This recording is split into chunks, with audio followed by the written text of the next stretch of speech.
Welcome back. Well, we have with us Dr. Adithya from the Mazumdar Shore Cancer Translation Research Center and also Dr. Sharath Damodar, Senior Consultant Hematologist there as well in Bangalore. Thank you both so much for being with us, as always. You know, can I just at least, there are people who still say, look, we still don't get completely what cancer is. And one of the things that we want to do during the day is to keep on coming back to that question so that people understand what exactly cancer is. So let me start off by asking you now, from whatever we've been able to understand during the course of the day otherwise, cancer is basically a genetic mutation that takes place, and a cell which would stop dividing constantly continues to divide. And it's a series of genetic mutations that ends up causing that. Right. Why does that happen? And what are the reasons for it? Well, part of it is just chance, you know. I mean, we've got billions and trillions of cells dividing every day. And although the body does its best to keep them in check, sometimes, you know, one of those cells escape the mechanism.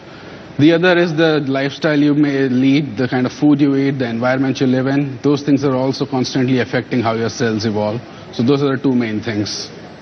So again, to take that forward, and just to help people who don't understand this, you've got cells that are constantly replicating inside your body. And when there's the wrong mutation that takes place, then the cells start to, keep on dividing. The lesser genes which are there don't act on it. That can happen either because of chance, as was just said.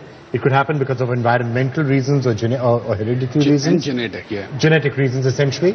Or it could happen because of things like tobacco and alcohol and obesity and what are the other factors? The other, environmental toxins which we get exposed to. You really don't know, for pesticides in your food, to the environmental air, to radiation exposure. There are innumerable things which can come up to. It's always, more than one hit which is required to keep this going. So you need 2-3 things to come together, and then this goes out of control. Normally the body also has a mechanism to knock off this cancerous cell because it's seen as abnormal. So there is immune mechanisms to actually control it. When that mechanism is overcome, then you have a truly cancerous proliferation occurring.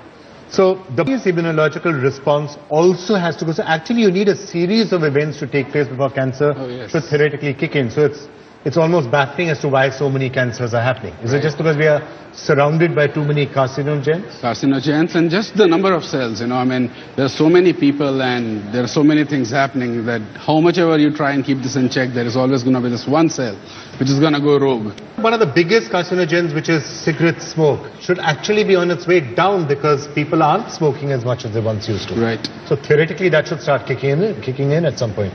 So I mean, what's the number? 20-25% is caused because of tobacco? Yes, but now, in India at least we had the highest incidence being head and neck cancers, in addition to cervical cancers, and among children we've already discussed during the day about leukemia, where you really don't have any causative factor there. Just by controlling cigarette smoking per se, still hasn't brought down enough of tobacco usage per se in India, still. So and there are still other things. And we still don't know about environmental toxins which are now kind of part of our daily life. We don't even know. So Vikram, like you said earlier, one aspect is how come somebody is getting. The other way to look at it is how come with so much around, so many people are not getting it. In spite of kicking in.